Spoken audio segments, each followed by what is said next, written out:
Good morning, রোজকার জীবনযাত্রায় তোমাদের স্বাগত। একদম বাসে বসে তারপর ব্লগটা শুরু করলাম। চলো তোমরাও দেখতে থেকো।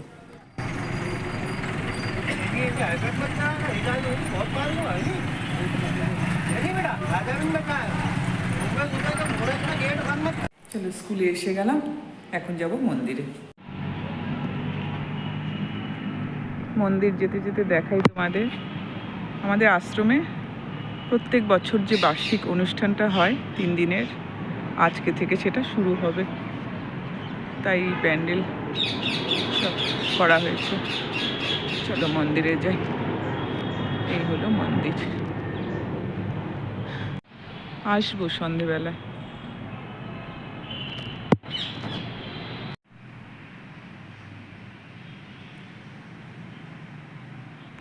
স্কুল থেকে বেরিয়ে গেছি আর বাসেও বসে পড়েছি।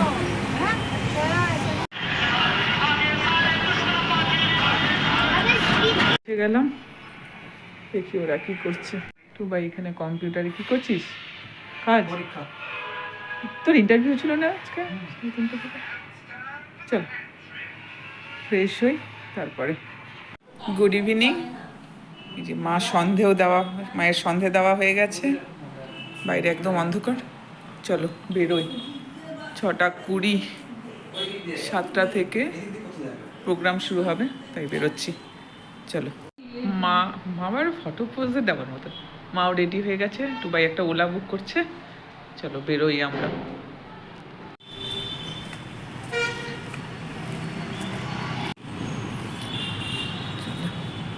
অটো এসে গেছে, বসি আমরা। ওটিপিটা দিয়ে দিচ্ছিস? ওটিপিটা বলে দিচ্ছিস? আরে ড্রাইভারই গায়েব মাঝে মাঝে। আচ্ছা, ড্রাইভার গায়েব। কিছু নিতে গেছে ওই দোকানে। বাবা একদম ঝকমক করে সাজানো, দেখ না, দেখে লাইটিং। চল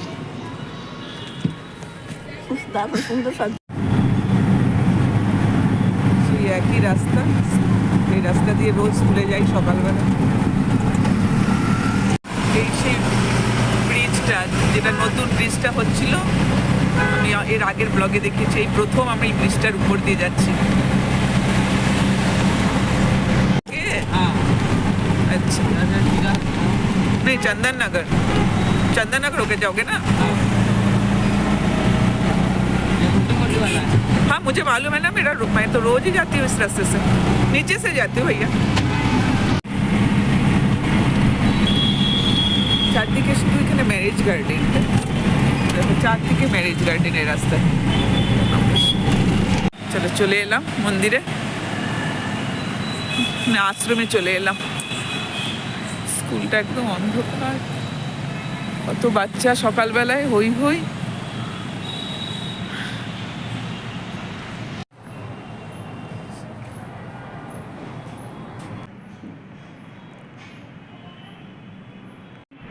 এখন প্রোগ্রাম শুরু হবে।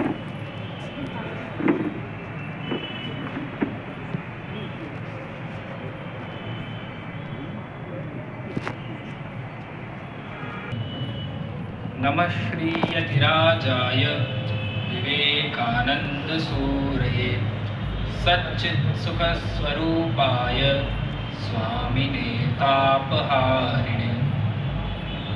परम पूज्य स्वामी जी महाराजगण एवं उपस्थित सभी भक्तवृंद, प्रतिवर्षानुसार इस वर्ष भी हम सभी लोग त्रिदिवसीय वार्षिक जयंती महोत्सव मनाने के लिए एकत्रित हुए हैं, जिसमें आज प्रथम दिवस स्वामी विवेकानंद दिवस के रूप में मनाया जाएगा। मंचासीन व मंच के समक्ष विराजमान सभी महाराज जी को प्रणाम करते हुए व सभी भक्तों का स्वागत करते हुए मैं मिशन के वेद मंत्र पाठ दल को आमंत्रित करना चाहूँगा कि वे आए और कार्यक्रम की शुरुआत करें। गुरुभ्यो नमः। हरि ओम। सहना भवतु सहनौ भुनक्तु सह वीर्यङ्करवावहै तेजस्विनावधीतमस्तु मा विद्विषावहै। ॐ शान्ति शान्ति शान्तिः। हरि ओम। यरूपमा तस्याः शिखाय मध्ये परमा आत्मा व्यवस्थितः। आप सभी का धन्यवाद। वेद पाठ के पश्चात भजन की प्रस्तुति हेतु मैं आमंत्रित करना चाहूँगा श्री संजू ध्रुव को, और तबले पर उनका सहयोग करेंगे श्री रवि भगत।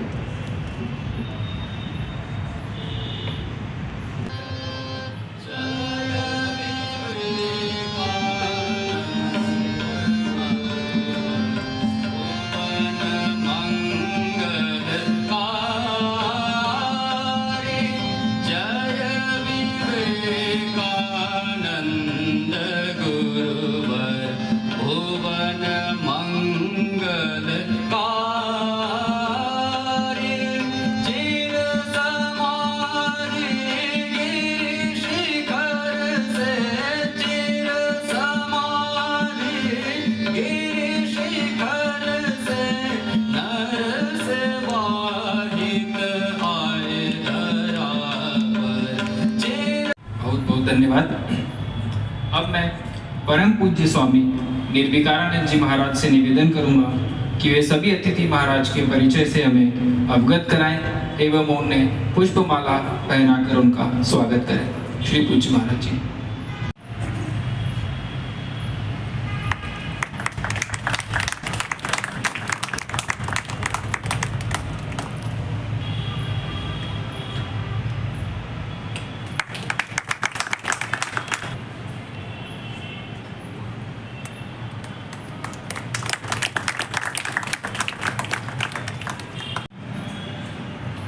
आज बड़ी प्रसन्नता की बात है कि हम पुनः रामकृष्ण मिशन इंदौर का वार्षिक उत्सव मनाने जा रहे हैं, और इस श्रृंखला में आज हमारा पहला दिन है। आज का दिन हम स्वामी विवेकानंद के रूप में मनाएंगे। उनका जीवन तथा उनके उपदेशों की चर्चा विद्वान वक्तागण हमारे समक्ष प्रस्तुत करेंगे, हम लोगों को लाभान्वित करेंगे। आज हमारा परम सौभाग्य है कि इस कार्यक्रम की अध्यक्षता के रूप में परम पूज्यपाद श्रीमद स्वामी अव्यय आत्मानंद जी महाराज हमारे समक्ष विराजमान हैं। महाराज जी रामकृष्ण मिशन रायपुर के सचिव हैं। मैं आश्रम परिवार की ओर से महाराज जी को प्रणाम करता हूँ, स्वागत करता हूँ तथा अभिनंदन करता हूँ। दूसरे वक्ता के रूप में हमको सौभाग्य मिला है परम पूज्यपाद स्वामी नित्य ज्ञानानंद जी महाराज का। महाराज जी से आप सभी लोग परिचित हैं, क्योंकि महाराज का इस कार्यक्रम में कई बार आगमन हुआ है। मैं महाराज का भी स्वागत करता हूँ, प्रणाम करता हूँ, अभिनंदन करता हूँ। तीसरे स्वामी जी महाराज हमारे समक्ष विराजमान है, परम पूज्यपाद श्रीमद स्वामी आत्म श्रद्धानंद जी महाराज। जिन लोगों को ज्ञात होगा कि रामकृष्ण मिशन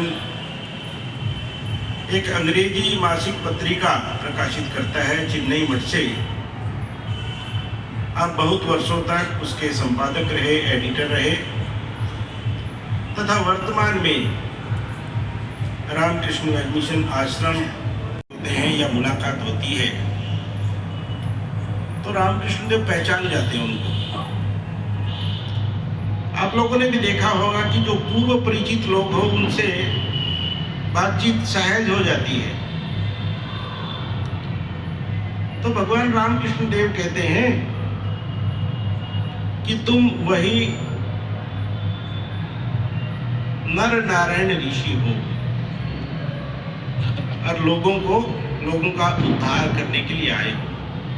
तो इसका मतलब क्या हुआ कि इन दोनों की आपस में कहीं पे मुलाकात हो चुकी है। और जब हम लोग जीवनी का पाठ करते हैं उसमें पता चलता है कि भगवान श्री रामकृष्ण देव कहते हैं कि एक बार मेरा मन आकाश में गतिमान होते होते होते सूर्य चंद्र तारे उनके भी पार चला गया और वहां पे देखा कि 7 ऋषि सप्तऋषि मंडल में ध्यान कर रहे हैं। वे एक ऋषि के पास गए और जाके उस ऋषि सारे समाधि में बैठे हुए हैं। सप्तऋषि मंडल में सारे ऋषि समाधि में हैं।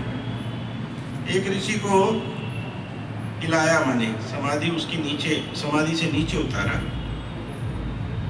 और उन्होंने कहा कि मैं नीचे जा रहा हूं धराधाम में, तुमको भी आना होगा।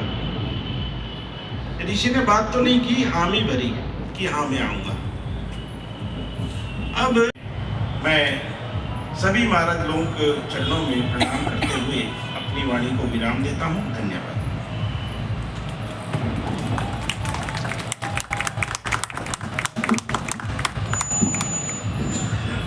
धन्यवाद महाराज जी। आज का विषय है स्वामी विवेकानंद जीवन और संदेश।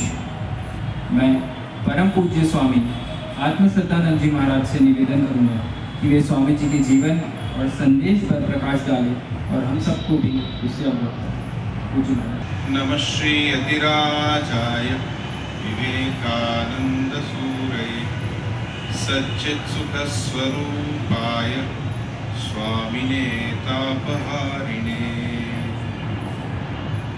के बारे में बात करते करते किसी साधु या ब्रह्मचारी महाराज ने कहा तो महाराज ने उसका उत्तर दिया और काफी लंबा बोलते रहे। फिर समय हो गया, सब के जाने लगे तो स्वामी जी महापुरुष महाराज कहने लगे, अच्छा तुम लोग चलो, लेकिन मेरे लिए तो आज ये शिवरात्रि है। तो कैसे? तो तुमने स्वामी जी का विषय छेड़ दिया है, वो तो हमारे शिव है। आज तो मैं सारी रात उनके बारे में सोचूं। तो ये जो बहुत अपने आप को स्वामी जी के साथ घनिष्ठ मानते हैं, या उनको अनुभव होता है कि स्वामी जी हमारे हैं, उनकी प्रत्येक घटना, उनके जीवन की प्रत्येक घटना, उनके विचार, उनका व्यक्तित्व, उसमें एक आत्मीयता है। उसको मन में रख के हम भक्त को कह रहे हैं कि हाँ, हम भक्तों के समक्ष स्वामी जी कैसे, या फिर आप ध्यान कीजिए इसे राजयोग कहा, या फिर भक्ति अर्थात ईश्वर के प्रति प्रेम। ये 4 मार्गों से स्वामी जी ने कहा कि हमें अपने जीवन में हम आध्यात्मिक आदर्श की ओर हम बढ़ सकते हैं। और एक बात बोल के मैं अपनी वाणी को विराम दूंगा। तो कल्याण होता ही है, साथ में हमारा मन जो सेवा कर रहा है उसका मन पवित्र होता है, और उस पवित्र मन से ही व्यक्ति अपने आध्यात्मिक स्वरूप को पहचान सकता है। तो ये सेवा पर जो बल दिया स्वामी जी ने, साथ में ये भी कहा अब सेवा कर रहे हैं इसका अर्थ ये नहीं कि चलो उसने कुछ समाज सेवा शुरू कर दी। बहुत से क्लब हैं हमारे देश में, सब जगह ही हैं क्लब्स, तो उनका अपना एक उद्देश्य रहता है। यहाँ पे क्या है, सेवा इस दृष्टि से कि सभी के अंदर ईश्वर है, शिव ज्ञाने जीव सेवा, सभी के अंदर ईश्वर है। तो उस ईश्वर की सेवा, सिर्फ ये नहीं कि हम कुछ हमारे पास संसाधन है और संसाधनों से हम दूसरों को कुछ वस्तुओं दे रहे हैं तो ये हमारी बहुत बड़ी एक बड़प्पन है, ऐसा नहीं है। सभी के अंदर ईश्वर है। ईश्वर का रूप उस शरीर में बैठ के उनकी विभिन्न आवश्यकताएं हैं, तो उस आवश्यकताओं को पूर्ण करने के लिए हम मानो उनकी उस ईश्वर की ही सेवा कर रहे हैं। जैसे रामकृष्ण मिशन के विभिन्न केंद्रों में पूजा होती है, उनकी आराधना होती है, भजन, जैसे हमने आरंभ में भजन गाए, तो मानो the gift of Shri Ramakrishna, हमको श्री रामकृष्ण रूपी एक इतना बड़ा एक गिफ्ट दिया, एक उपहार दिया। उपहार इस रूप में कि हम उनकी पूजा कर सके, उनके चरित्र को, उनके आदर्श को जीवन में उतार सके। तो ये कुछ बातें कही कि कैसे स्वामी विवेकानंद ने भक्तों के लिए, जो उनके साथ इतनी आत्मीयता का अनुभव करते हैं, उन्होंने इतनी सब चीज़ें हमारे सामने रखी। हम उनका बहुत आभार व्यक्त करते हैं, कृतज्ञ हैं। लेकिन इतना ही कहना अपने आप में पूर्ण नहीं होगा, हमें उसे जीवन में उतारने का प्रयास करना चाहिए। इस प्रकार से जो हम संगोष्ठी करते हैं, मिलके विचार करते हैं, इसका उद्देश्य होता है कि हमारी जो विचार हैं और भी स्पष्ट हों और हमारी श्रद्धा और भी गहराई में जाए। तो इन्हीं सब कुछ बातों को कह के मैं अपनी वाणी को विराम देता हूँ। महाराज जी को बहुत बहुत धन्यवाद कि उन्होंने मुझे यहाँ आने का अवसर दिया। बहुआयामी व्यक्तित्व के धनी हैं। जीवन का कोई भी ऐसा पक्ष या पहलू नहीं है जिस पर स्वामी जी के विचार हमें उपलब्ध नहीं है। इसीलिए एक एक विचार स्वामी जी का लेकर चिंतन मनन गहन हो सकता है, बहुमूल्य है। आधुनिक भारत के यदि कहें प्रथम निर्माता हैं स्वामी विवेकानंद जी, तो आज मैं संक्षेप में स्वामी विवेकानंद जी का क्या अवदान है भारत के निर्माण के लिए, उसके संबंध में कुछ बताऊंगा। दक्षिणेश्वर में जब श्री रामकृष्ण देव ने उनसे पूछा कि तुम क्या चाहते हो, स्वामी जी ने क्या कहा था, मैं सुखदेव की तरह सदा सर्वदा समाधि में डूबा रहना चाहता हूँ। लेकिन भगवान श्री रामकृष्ण देव जानते थे कि इसका आगमन क्यों हुआ है, इसीलिए पहली साक्षात्कार में श्री रामकृष्ण देव ने उस स्वामी जी के जीवन का क्या उद्देश्य है यह बता दिया था। अभी निर्विकारानंद जी ने कहा कि श्री रामकृष्ण देव ने कहा तुम नर ऋषि नारायण हो और जीवों की दुर्गति दूर करने के लिए तुम इस धराधाम पर है। हमारा आत्म प्रत्यय जो है उसको पुनर्प्रतिष्ठित करते हैं कि हम महान पूर्वज के वंशधर हैं, हमारी सभ्यता महान है, हमारी संस्कृति महान है। आज हम लोग इस अवस्था में अपने देश पर गौरव करते हैं, देश के प्रति देश बोध का भाव है। क्यों है? इसके पुनर्प्रतिष्ठा स्वामी विवेकानंद जी करते हैं। आज हम कुछ भी चीज देखते हैं तो सबसे पहले देखते हैं कि हमारे पूर्वजों ने क्या कहा, हमारे ऋषि मुनियों ने कहा क्या कहा, हमारे शास्त्रों में क्या लिखा है। बोध किसने लाया, किसने प्रतिष्ठित किया हमारे अंदर? हम तो गुलाम थे, स्वामी विवेकानंद जी ने। और उसके कारण भारतवर्ष का जागरण हुआ। जागरण होने के पश्चात क्या होता है? आत्म अभिव्यक्ति का प्रारंभ होता है। हमारे जीवन में, सामाजिक जीवन में, पारिवारिक जीवन में, राष्ट्रीय जीवन में चतुर्विध जागरण होता है। विकास और समृद्धि आती है, चाहे धर्म का क्षेत्र हो, साहित्य का क्षेत्र हो, कला का क्षेत्र हो, स्थापत्य का क्षेत्र हो, संगीत का क्षेत्र हो, सभी क्षेत्रों में जागरण होता है। और स्वामी जी तो बहुमुखी प्रतिभा के धनी थे, इसलिए उनके विचार सभी क्षेत्रों में मिलते हैं और सभी स्वामी विवेकानंद जी के विचारों को ग्रहण करके आगे बढ़ते हैं। तो इस तरह से भारत का पुनरुत्थान होगा। स्वामी जी जब विदेश से लौटते हैं, मद्रास आते हैं और वहाँ अपने भाषण में तो ईश्वर इन गरीबों के लिए ही उनका आगमन होता है। उनके यदि ईश्वर को कहीं ढूंढना है तो गरीबों के बीच ढूंढना पड़ेगा। वहीं पर ईश्वर बैठे हैं और दूसरी जगह नहीं है। तो स्वामी विवेकानंद जी इसीलिए कहते हैं अपने संपूर्ण जीवन की बलि दो इन दीनहीनों के लिए, जिनके लिए भगवान जुग जुग में अवतरित होते हैं। तो यह सेवा का जो एक महान आदर्श रामकृष्ण मिशन जिस पर अब कार्य कर रहा है, वह महान आदर्श हमारे सामने रखते हैं। सेवा का आदर्श तो पहले से भी था, लेकिन उसमें परोपकार की भावना थी कि हम दूसरों पर दया कर रहे हैं, दूसरों का उपकार कर रहे हैं। लेकिन स्वामी विवेकानंद जी आकर के इस भावना को बदल देते हैं। हम किसी पर दया नहीं करते हैं, किसी का उपकार नहीं करते हैं। हमारे सम्मुख दीनहीन के रूप में तो साक्षात ईश्वर हैं, ईश्वर पर हम दया कैसे कर सकते हैं, उनका उपकार कैसे कर सकते हैं। उन्होंने ही कृपा करके हमें सेवा का अवसर प्रदान किया है, ताकि हम सेवा करके, ईश्वर की सेवा करके अपने जीवन को धन्य बना सके। तो यह आदर्श स्वामी विवेकानंद जी हमारे सामने रखते हैं, और जो हमारा चिरंतन आदर्श है त्याग और सेवा, स्वामी जी कहते हैं हमारे द्विविध आदर्श है त्याग और सेवा। इन्हीं आदर्शों की तीव्रता करो, इंटेंसिफाई दिस टू आइडियल्स। और इसी को यदि हम लोग पकड़े रहे, स्वार्थी नहीं बने, निस्वार्थी बने, यही है त्याग। हम लोग के समय सीमित है। महर्षि अरविंद कहते हैं, यदि किसी को भारत का विराट प्राण पुरुष माना जा सकता है तो वह एकमात्र विवेकानंद, नरकेसरी विवेकानंद। मैं देखता हूं कि उनके प्रभाव ने भारत की आत्मा को आलोड़ित किया है। हम तो कहेंगे कि विवेकानंद आज भी अपने देशवासियों की आत्मा में जीवित हैं, देश जननी की संतानों की आत्मा में जीवित हैं। तो भारत आत्मा विवेकानंद, भारत की आत्मा है विवेकानंद। विवेकानंद को यदि अलग कर दिया जाए तो भारत आत्मा रहित हो जाएगा। स्वामी जी कहते हैं कि धर्म जो है सो भारत का प्राण है। प्रत्येक देश का एक आदर्श होता है, विश्व के लिए उसका एक विशेष अवदान होता है, और भारतवर्ष का आदर्श है धर्म, जो संपूर्ण विश्व को भारत दे सकता है।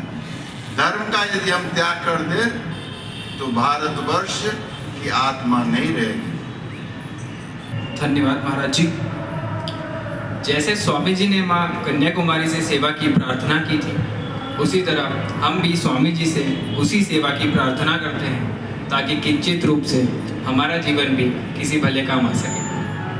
कार्यक्रम को आगे बढ़ाते हुए आज के कार्यक्रम की अध्यक्षता कर रहे परम पूज्य स्वामी श्रीमद अव्यात्मानंद जी महाराज से निवेदन करूंगा कि वे आज के विषय पर हमें आशीर्वचन प्रदान करें।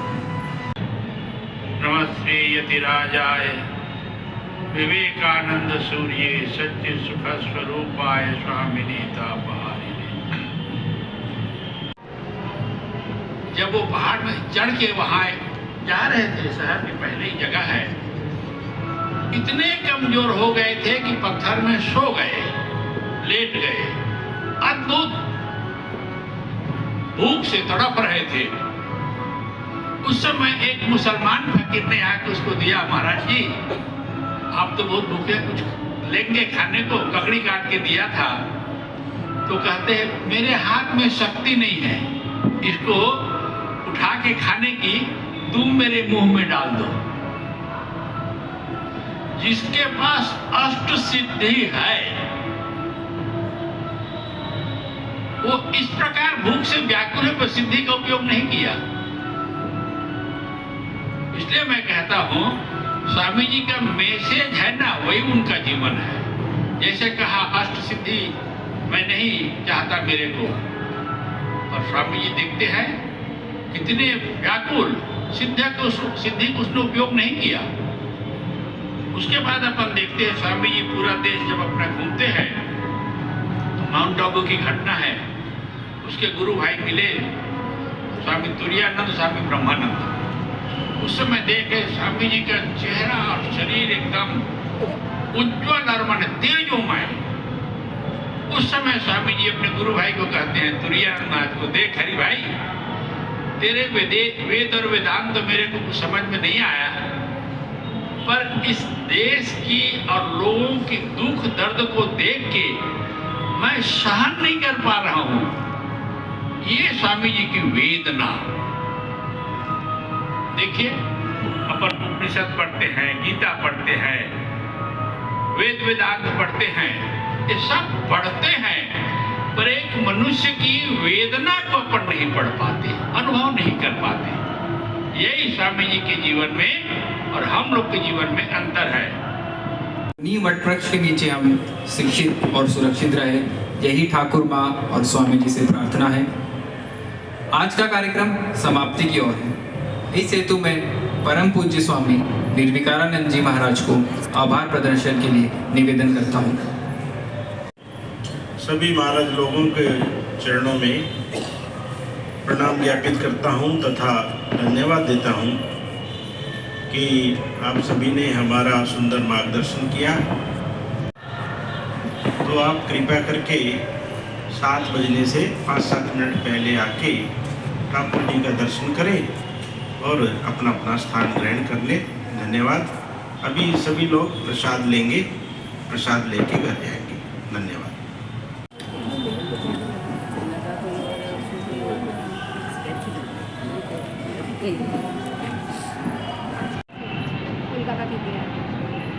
তা কলকাতা থেকে প্রোগ্রাম শেষ হয়ে গেল আর এখানে সবাই প্রসাদ নিচ্ছে প্রত্যেকবারের মতো।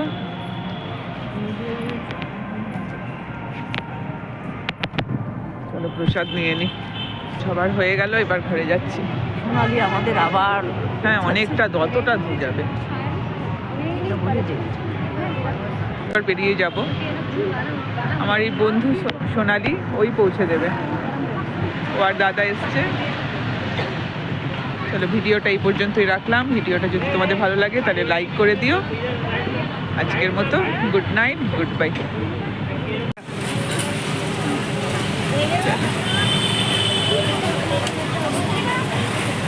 Bye bye bye, Pranav bye. चलो गुड नाइट, फिर कल मिलेंगे और क्या।